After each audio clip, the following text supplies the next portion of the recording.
How's everyone doing today? It's your boy ADog TV, another day of Gossip TV. Today we're reacting to another story time.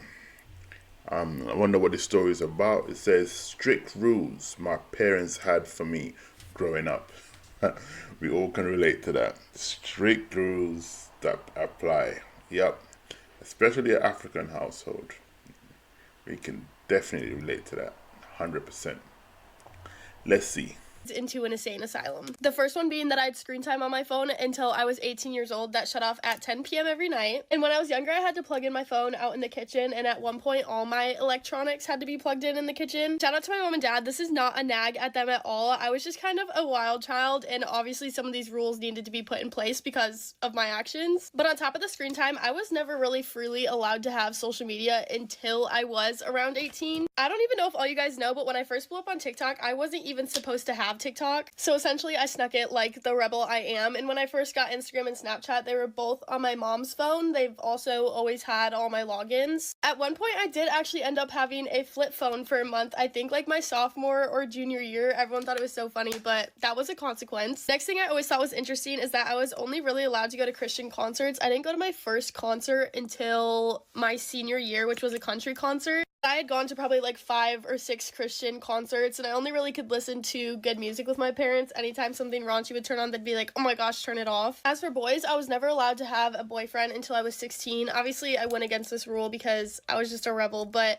they wouldn't allow me to actually have a boyfriend until I was like 16. Then when I first got my license, or when all my friends were getting their license, absolutely no one but me was allowed to drive me. My dad even threatened to have my best friend take a driving test with him to make sure that she could drive me places. This rule kind of ended up giving out a little bit, but it was very strict for my sister. She was never allowed to have a guy drive her, friends drive her, anything. So I'm glad that it loosened up because I had a boyfriend that was allowed to drive me. But no one was allowed to drive my car, leave marks on my car, like anything, which I guess is understandable because it was a nice car. And another thing is my house had cameras everywhere, like almost every hallway, every angle, and they always said it was to keep people out, but I honestly think it was to keep me in. And like I was never allowed to have boys over without supervision, which is completely understandable, but it's not like you could get away with any of that because we had cameras everywhere. And the cameras really did start going into effect after I got caught sneaking out once. For some reason, my parents are really smart. They're not like old clueless parents. They're like old smart parents that always find out about everything. So the first time I ever snuck out was to see my boyfriend at the time, and when they found out about it, they literally made me go to his house when I was about to take him on a date and then apologize to his entire family and rat him out. That was like the first time they had ever met my boyfriend at the time, and kind of same with his parents, and that prevented sleepovers for a long time, even with my best friend. I feel like all my consequences were very extreme for really what happened. Talk back, phone taken, 5 minutes past curfew, cars taken. Up until my senior year, I was never allowed to go anywhere unless my parents had like all the proper connections, like knew who's gonna be there, whose parents were gonna be there. I swear I would have to present like a 30-page PowerPoint to go anywhere, and maybe I'm being dramatic, but that's what it felt like. Until I got my car, I didn't really have to worry about this, but once I did, if there was like a party or a large get-together, I could never stay the night. I always had to drive home afterwards. Essentially, that was keeping me from drinking and doing drugs and all of that stuff, which I was never allowed to do, which I never did do in high school. And my curfew was always like 10 or 11. I mean, that is strict, but one thing I would say, when I was younger, I used to look at them rules like, yeah, you guys are doing too much. But as a parent, I can see it. I can see it because I used to want to come back home late. But you know what? Let me not say too much. I'm going to leave it for my story time. Yeah, I'm going to leave it for my story time. I'm gonna do my own as well. So, but, okay, this kind of reminds me of me, like, growing up and stuff. Didn't invite me anywhere because I literally would have to leave 30 minutes after everything started. As far as my grades, school, and like my sports go, those were kind of self-pressured by me. I always excelled in them because I wanted to. I feel like if I didn't though, my parents would have had some rules about it, but honestly, I was really good about that. I turned out okay. For me, I was never a bad kid. Even the worst normal things I would do is probably better than some of the normalized things kids do nowadays. But it's like if I would do something wrong, it felt like I was being punished for doing hard drugs or something. Even my senior year, I still had to like sneak out to go to parties and stuff. Sorry, mom and dad, because they wouldn't have let me sleep over there. They definitely knew, but I think they did chill out when I turned 18. I know there's like a lot more. That's just what came to the top of my head. Like I know I could never do like sleepovers on school nights or things if I had something the next day, but I think that's just normal.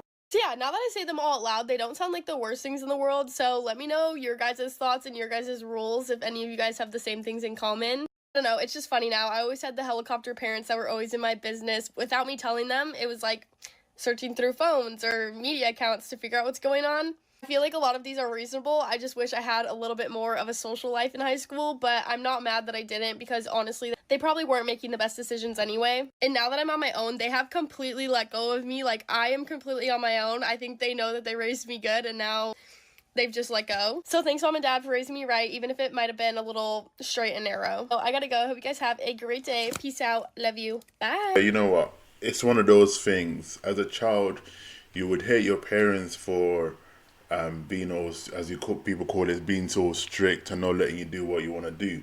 But as an adult, you respect it because everything that my mom used to do used to make sure I don't go out, hang out with my friends and whatever.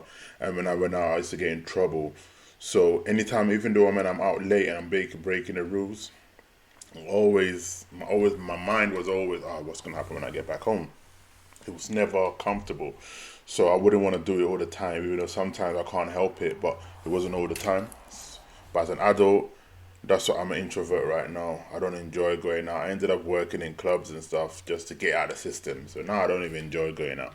So I can definitely understand what she's saying. You know, definitely. Yeah, R.I.P. Mom, but thank you for raising a king. Honestly, there's no time like spending time by yourself and getting to know yourself. You know, you don't get influenced by people, but you done a good job, Mom. Hey, anyway, guys, thanks for watching. It's your boy A-Dog TV, another day of Gossip TV. We're gonna be reacting to more of these videos tomorrow. And if you guys know any other story time videos you wanna put on, just send it to me and I'll react to it. Alright, peace. Like, comment, subscribe.